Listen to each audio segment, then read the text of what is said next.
Halo semuanya, nah di video kali ini kita membahas struktur dasar algoritma bagian kedua.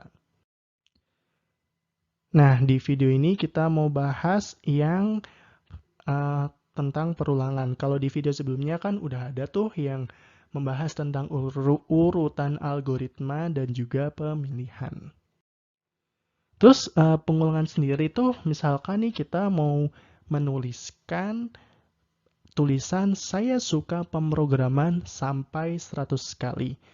Nah, itu mungkin secara logika kita yang terbiasa kopas-kopas ya mungkin kita tinggal Ctrl C dan Ctrl V ya. Tapi kalau misalkan sampai 100 kali gitu kan, wah cukup capek juga. Apalagi misalkan mau sampai 1000, 5000, 10.000 itu kan juga cukup capek.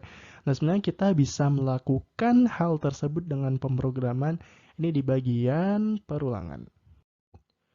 Nah, kalau untuk strukturnya sendiri, jadi ini eh, untuk ada dua bentuk umum. Nah, bentuk umum satunya tuh jadi repeat n times, kemudian diikuti dengan aksi yang mau kita lakuin.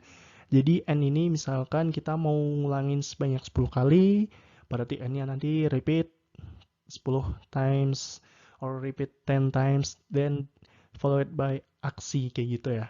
Nah, kalau untuk bentuk umum duanya sendiri itu pakai for terus pencacah dari 1 sampai n, kemudian do. Dan do lakukan aksinya. Nah, untuk lebih jelasnya nih, kita mau lihat contohnya ya. Nah, ini kalau misalkan repeat 100 kali, tulis saya suka pemrograman. Jadi ini yang dimaksud dengan N tadi ya.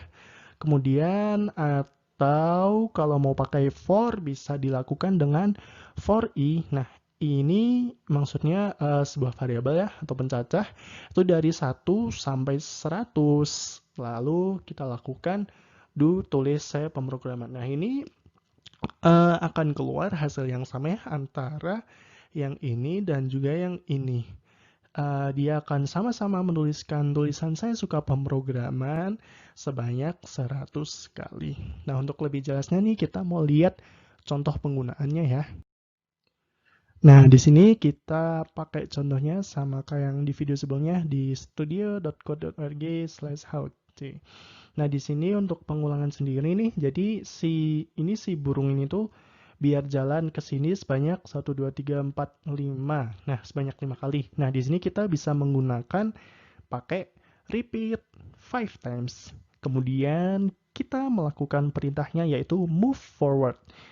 Oke, di sini kemudian kalau di run, nah, nih si burungnya ini dia bakalan maju sebanyak 5 kali dengan menggunakan repeat n times ini. Begitu. Nah, ini kalau bisa dilihat nih contoh kodenya ya. Ada for dan diikuti berapa kalinya for pencacah dari 0 sampai 5. Seperti itu ya. Kemudian nah ini diikuti dengan move forward-nya itu sendiri. Baik, demikian. Oke, kalau contoh penggunaan lainnya, kita bisa lihat nih di sini pakai bahasa Python. Jadi di sini kita ingin melakukan penambahan angka dari 1 sampai 5. Jadi 1 tambah 2 tambah 3 tambah 4 tambah 5 gitu. Nah, ini bahasa yang dipakai Python ya. Python kalau pengucapan secara bahasa Indonesianya.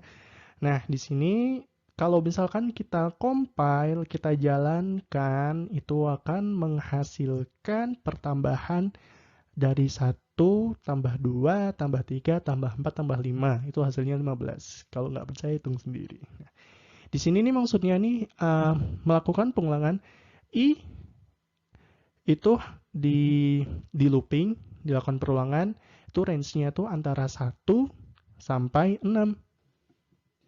Kemudian melakukan perintah ini.